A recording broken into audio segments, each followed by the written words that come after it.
क्या HOCD ऐसे भी हो सकती है? जी हाँ, आज के इस वीडियो में हम इसके ऊपर चर्चा करेंगे और आज के इस वीडियो में मैं 19 वर्षीय युवक की केस हिस्ट्री बताऊंगा आपको। लखनऊ से था वह। तो उस लड़के का क्या था कि उसको हॉस्टल में छोड़ा गया था। वह 13 वर्ष की आयु में हॉस्टल में रहने लगा। तो उस टाइम क्या हुआ कि उसके जो फ्रेंड्स थे उनके साथ में वो लोग जब शाम को फ्री होते या जब भी फ्री होते तो उनके बीच में एक कंपटीशन चलता था कि चलो देखते हैं किसका कितना बड़ा है, ये है वो है, इस तरीके का उनके बीच में जो चीज़ें चलती थी। तो एक दूसरे के साथ में वो ये चीज़ें ओपनली किया करते थे। ठीक है, तो वो पकड़ करके नापना, हाथ लगाना, टच करना, ये सारी चीज़ें उनके बीच में होती थी। तो उस टाइम तो उन्होंने कर लिया।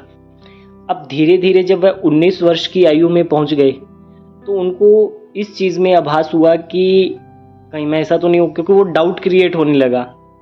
ठीक है, किसी तरीके से ये चीज़ को उन्होंने समझ लिया, होमोसेक्सुअलिटी वाली को। उसके बाद में उन्होंने अपने ऊपर डाउट क्रिएट करना शुरू कर दिया। तो अब क्या होता है कि अब उसको ये सब चीज़ें याद आई कि मैंने ऐसे भी किया था, मैंने ऐसे भी किया था, एक बार तो ऐसे भी किया था, ये हुआ था, वो हुआ था। सारी चीज़ें तो अब इधर मैं नहीं बोल सकता। तो ये सब चीज़ें उनके साथ में हुई थी। तो वहाँ से उसके अंदर जो HOCD थी वह पनपने लगी। अब बार बार जा कर के सर्च करना, वज़न घट गया, हर एक चीज़ में नेगेटिव तर्क करना। ठीक है, हॉस्टल वगैरह भी उसने छोड़ दिया कि अब मुझे नहीं जाना है, मैं वहाँ नहीं जाऊँगा, ये वो। घर वाले सोचिए भाई इसको अचानक से हो क्या गया, इतने टाइम से वहाँ रह रहा है, इतनी चीज़ें अच्छी हो रही है, अब इसको ऐसा क्या हो गया। तो ये सब उसके साथ में हुआ। फिर उसने क्या किया कि भाई उसको अलग अलग जगह से ट्रीटमेंट भी दिलवाया गया, मेडिसिन वगैरह खूब दिलवाई गई, परंतु उससे उनको कोई भी रिजल्ट नहीं मिला। उसके बाद में उनको हमारे पास में ऑनलाइन लाया गया, ऑनलाइन उनका हमारे से थेरेपी वगैरह करवाया गया और मान करके चलो कि 33 दिन उसमें लगे थे, 33-35 दिन के करीब लगे थे, इतना ही था। तो उसमें उनका ये जो OCD का प्रॉब्लम था ये जड़ से ख़त्म हो गया। अब इसमें बात निकल करके एक ये आती है कि बहुत सारे लोग ये ऐसा तर्क करते हैं कि क्या इस तरीके से भी OCD हो सकती है।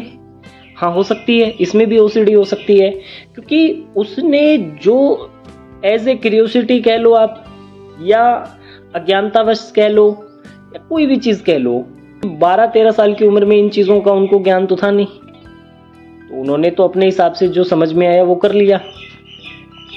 अब बाद में जा करके उनको जब ये चीज़ें समझ में आई फिर उन्होंने डाउट कर लिया, क्योंकि इसकी जो प्रॉपर एजुकेशन थी वह उनके पास में नहीं थी ना। जब वह हमारे से जुड़े, हमारे से बातचीत किया, तो उनके जो डाउट थे उनको विद प्रूफ सॉल्व किया गया। जब उनके डाउट का उनको प्रूफ मिला तब उनका जो ये साइको एजुकेशन लेवल था वह मजबूत हुआ, जो हिला पड़ा था। ठीक है, तब उनको ये चीज़ें समझ में आई। उससे पहले उन्होंने भी ये ऐसे ऐसे ही मान करके रखा था कि मैं ये हूँ और ऐसे हो गया, क्योंकि मैंने तो ये भी किया था, ये भी किया था, मैंने 3 फ्रेंड के साथ ये किया था, उसके बाद मैंने मामा के लड़के से भी किया था, मौसी वाले से भी किया था, तो ये ऐसे थोड़ी ना हो सकता है, इतने लोगों के साथ ऐसे थोड़ी ना हो सकता है। तो ये चीज़ें थी, इससे उनका डाउट और ज़्यादा बढ़ता गया। ठीक है ना।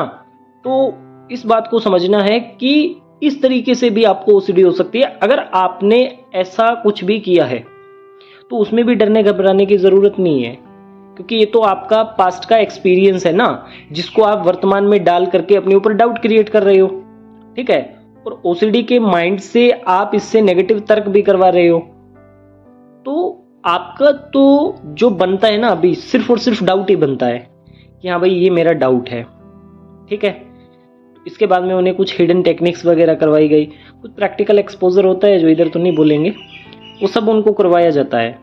उसके बाद में जैसे जैसे उनके डाउट सॉल्व होते हैं ना, 1-2 डाउट जिस तरीके से लगातार डाउट सॉल्व होते रहेंगे ना, उतने जल्दी व्यक्ति तेज गति से इसमें रिकवरी कर लेता है। ठीक है, तो इसमें डरने घबराने की कोई ज़रूरत नहीं है, क्योंकि मान करके चलो कि यार जितना अब तक मैंने अपने इसमें देखा है ना, मैंने एक ही चीज़ नोट की है कि मान करके चलो जितने भी केस, जितने HOCD के आए हैं ना अभी तक, सबका कोई ना कोई पास्ट में ये चीज़ हुई है। ठीक है, उसी के आधार पे वो तर्क करते हैं। 99% केस में तो यही चीज़ें आती है। उसके ऊपर वह तर्क करते हैं। और बहुत सारे ऐसे नॉर्मल लोग भी हैं जिनकी लाइफ में ये चीज़ हुई है, परंतु वो उसको नेगेटिव तर्क के माध्यम से नहीं लेते, वो उसमें पॉजिटिविटी डालकर आगे बढ़ जाते हैं, क्योंकि उन्होंने ये समझ क्रिएट की हुई है ना कि भाई ये तो बचपन का एक्सपीरियंस था तो उसमें हमने ये कर लिया, आज तो ऐसा कुछ नहीं है, आज हम आगे बढ़ रहे हैं। आप वहीं का वहीं अटके हो, क्योंकि आगे जाने का सोचते नहीं, आप सिर्फ पास्ट की चीज़ों को लेकर के उस पर सोचे जा रहे हो, तो वहाँ आपको समस्या आ रही है।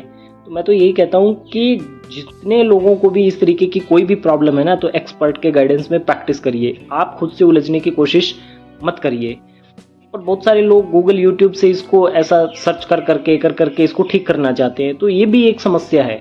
ये एक ऐसी समस्या है जिसके अंतर्गत क्या होता है कि जब आपका एक डाउट सॉल्व होता है ना, तो उस एक डाउट के अंदर भी पार्ट में कुछ और डाउट होते हैं, वो सॉल्व हो गया, उसकी एक कड़ी फिर बच गई, फिर वो पूछना है, फिर वो अब पूछोगे किससे, क्योंकि किसी के गाइडेंस में प्रैक्टिस ही नहीं कर रहे, तो फिर गूगल सर्च करोगे, गूगल पे गए, समस्या वापस ले आए।